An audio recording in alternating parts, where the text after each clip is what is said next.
Le titre de ce livre, c'est Ultime Assaut. L'auteur de ce livre, c'est le bien-aimé frère Rick Joyner.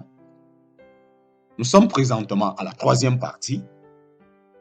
Troisième partie, chapitre 1, petit 3. Troisième partie, chapitre 1, petit 3. Tandis que je touchais la pierre verte, je vis la terre en couleur d'une richesse inouïe. Plus je maintenais la main, plus cette richesse s'intensifiait, ainsi que mon amour pour tout ce que je voyais.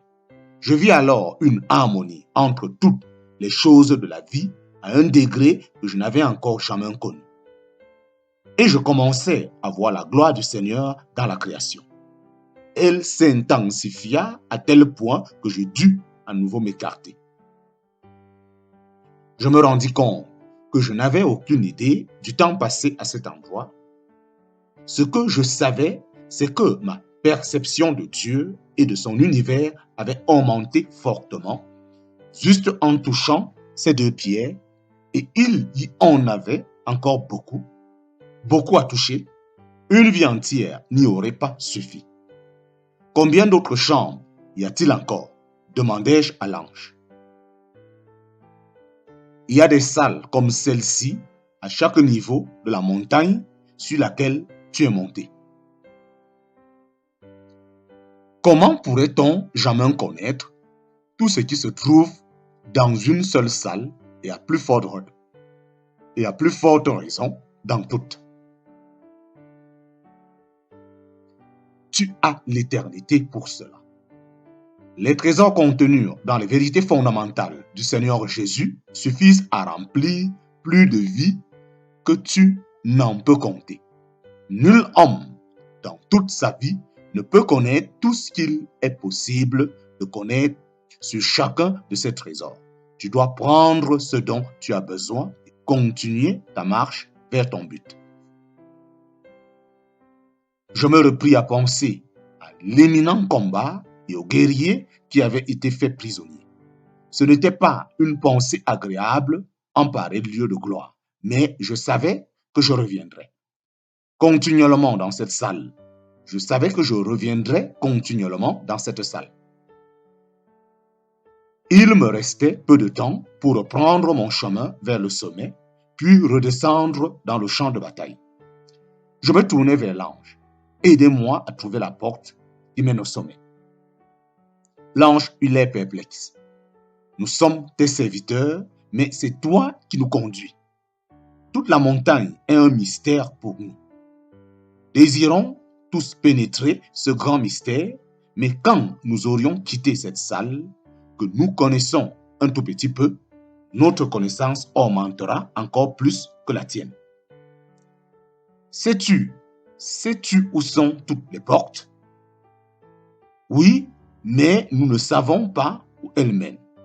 Certaines sont accueillantes, d'autres sont ordinaires, d'autres encore sont repoussantes. Il y en a même une qui est terrible. Il y a donc ici des portes qui sont repoussantes? Demandai-je incrédule. Et l'une d'elles est terrible. Comment cela se fait-il? Nous ne savons pas, mais je peux te la montrer, répondit-il. S'il te plaît, dis-je. Nous marchâmes un certain temps en passant devant des trésors d'une gloire inexprimable et qu'il était difficile de laisser derrière soi. Il y avait aussi beaucoup de portes au-dessus desquelles figurait le nom d'une vérité biblique différente. Quand l'ange avait dit qu'elles étaient accueillantes, selon moi, il avait sous-estimé leur attrait. Je désirais ardemment les franchir toutes, mais ma curiosité concernant la terrible porte me fit avancer. C'est alors que je la vis. Le mot « terrible » était aussi un euphémisme. La peur me prit à la gorge et je crus qu'elle allait m'étrangler. Grâce et vérité. Grâce et vérité. Je me détournai et m'éloignai rapidement. il y avait une magnifique pierre rouge tout proche sur laquelle je me jetais presque pour y poser les mains. Je me trouvais immédiatement dans le jardin de Gethsémani où je vis le Seigneur en prière. L'angoisse que je ressentais était plus terrible encore que pour la porte que je venais de voir. Sous le choc, je retirais ma main d'un geste brutal et tombais sur le sol. Épuisé, je voulais tellement retourner aux deux pierres, la bleue et la verte, mais il me fallait retrouver mon énergie et la direction. Les anges furent très vite autour de moi pour me servir. On me donna à boire, ce qui me fit du bien. Je me sentis bientôt capable de me tenir debout et de me remettre en marche vers les autres pierres. Cependant, la vision qui me revenait du Seigneur en prière m'obligea finalement à m'arrêter. Qu'était-ce donc? Demandai-je. Quand tu touches les pierres, nous pouvons voir un peu de ce que tu vois et ressentir un peu de ce que tu ressens, dit l'ange. Nous savons que toutes ces pierres sont de grands trésors et que toutes les révélations qu'elles contiennent sont sans prix. Nous avons contemplé un instant l'agonie du Seigneur avant sa crucifixion et nous avons eu un bref aperçu de ce qu'il avait souffert en cette terrible nuit. Il nous est difficile de comprendre comment notre Dieu a pu souffrir à ce point. Cela nous permet d'apprécier bien davantage l'honneur qui nous est fait de servir les hommes pour qui il a payé un tel prix. Les paroles de l'ange furent comme des éclairs en plein cœur. J'avais combattu dans la grande bataille, j'étais monté au sommet de la montagne, le monde spirituel m'était devenu si familier que je ne remarquais presque plus les anges et je pouvais parler sur un pied d'égalité ou presque avec les grands airs.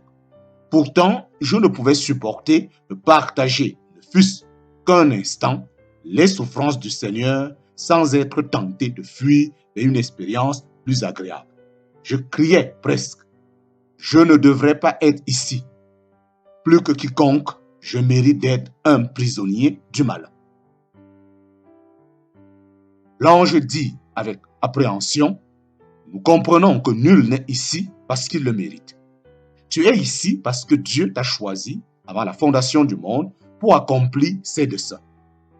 Nous ne savons pas quel est son plan précis pour toi, mais nous savons que pour tous, il a des grands desseins sur cette montagne. Merci, tu m'es d'un grand secours. Mes émotions sont sous une grande tension dans ce lieu et elles ont tendance à dominer mon entendement. Tu as raison, personne n'est ici parce qu'il est. Personne n'est ici parce qu'il en est digne.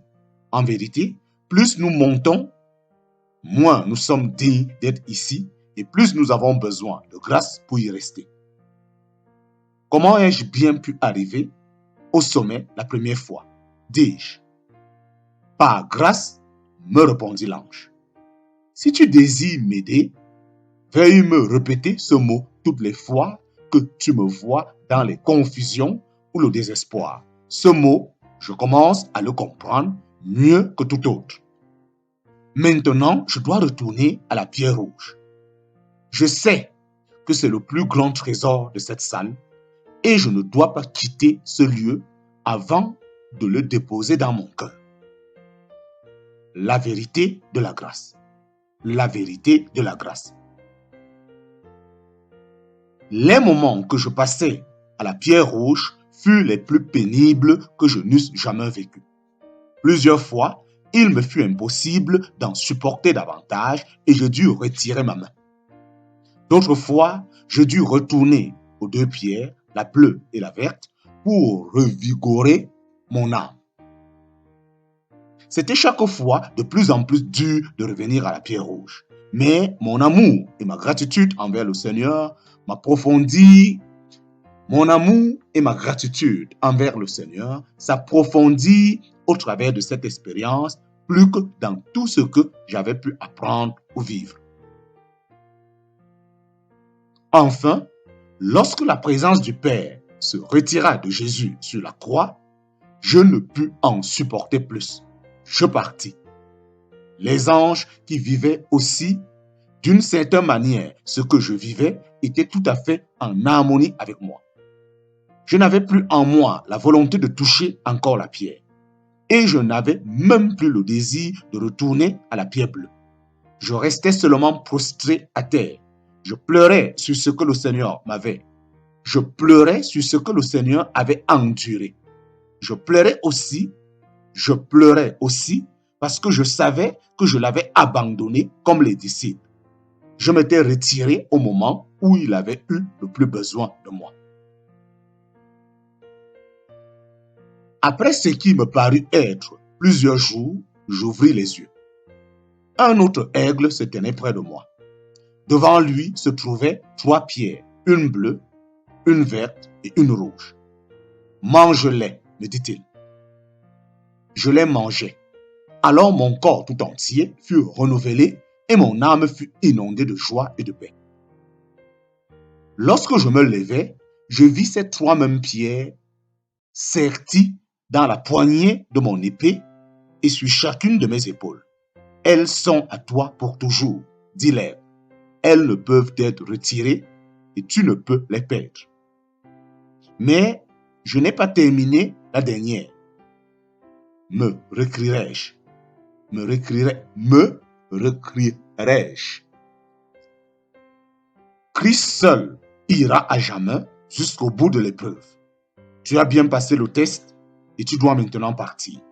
Où donc? Où donc? À toi de décider, mais comme le temps est court, je suggère que tu essayes d'atteindre bientôt le sommet. L'aigle me quitta alors, manifestement pressé. Je me souvins des portes. Je me dirigeais vers celle qui m'avait semblé si engageante. Quand j'arrivais à la première, elle ne l'était plus. Puis, j'allais à l'autre et il en fut de même. Quelque chose semble avoir changé, dis-je tout haut. C'est toi qui as changé, répondit les aigles promptement. Je me tournai vers eux et fus profondément étonné de voir à quel point ils avaient changé. Ils n'avaient plus cet air candide, mais ils étaient empreints de sagesse et d'une royale dignité. Je sais qu'ils reflétaient ce qui avait aussi pris place en moi, mais j'étais gêné de penser à moi-même. Je demande ton conseil, dis-je à leur chef. Écoute ton cœur, dit-il, c'est là que les grandes vérités ont leur demeure. Je n'ai jamais pu faire confiance à mon cœur. Il est l'enjeu de tant de conflits. Et moi, je suis soumis à tant de mensonges, de séduction, d'ambitions égoïstes. Il m'est même difficile d'entendre le Seigneur me parler dans tout ce bruit.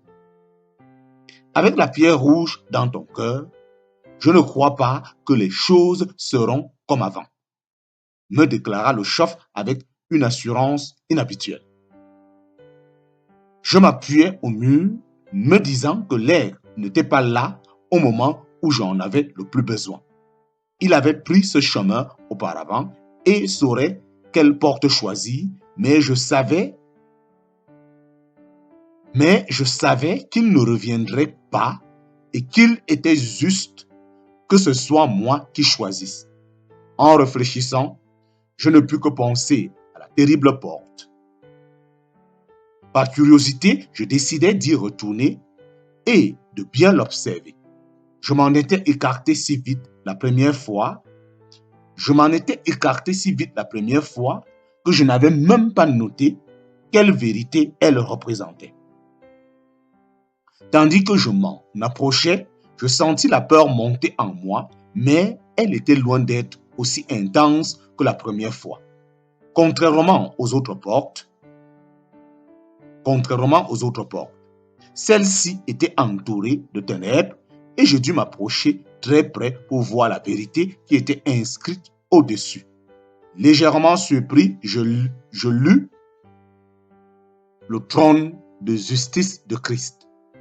Le trône de justice de Christ. Pourquoi cette vérité fait-elle aussi peur? Demandai-je tout haut, sachant que les anges ne me répondraient pas. En continuant à le regarder, je sus que c'était la porte que je devrais franchir. Elle est effrayante pour bien des raisons, me répondit la voix familière de l'aigle. Je suis heureux que tu sois revenu. Ai-je fait le mauvais choix?